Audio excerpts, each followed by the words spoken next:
நட்சத்திரங்களை பெயர் சொல்லி அழைக்கிறார். அவ்வளவு நட்சத்திரங்களுக்கும் பெயர் வச்சிருக்கார், பெயர் சொல்லி அழைக்கிறார்.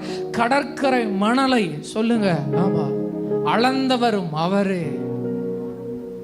வானங்களை திரை போலாக விரித்தவர். 7 வானங்களை திரை போல விரிச்சிருக்கிறார். 7 வானங்கள் இருக்கிறாங்க.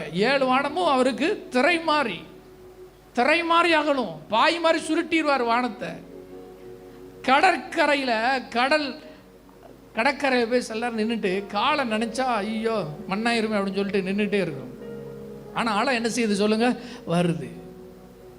ஆனா வசனம் சொல்லுது அதற்கு எல்லையை வச்சிருக்கிறார். இம்மட்டும் வா, எங்க வந்துடாத, மெஞ்சி வராது. ஒரு பெரிய ஆளை வந்துட்டுன்னா சோழி முடிஞ்சு. ஆனா இம்மட்டும் வா, இதான் அந்த கடற்கரையின் எல்லைகளை அவர் குறித்திருக்கிறாரா. எவ்வளவு பெரிய தேவன்.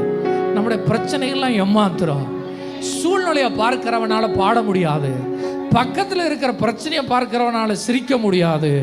வார்த்தைகளையும் வார்த்தையில் உண்மை உள்ள தேவனையும், நீர் ஒருவரே கர்த்தர், நீர் ஒருவரே, திரும்ப திரும்ப சொல்லுங்க, நீர் ஒருவரே கர்த்தர், நீர் ஒருவரே, நீர் ஒருவரே கர்த்தர், நீர் ஒருவரே கர்த்தர், நீர் ஒருவரே கர்த்தர், நீர் ஒருவரே.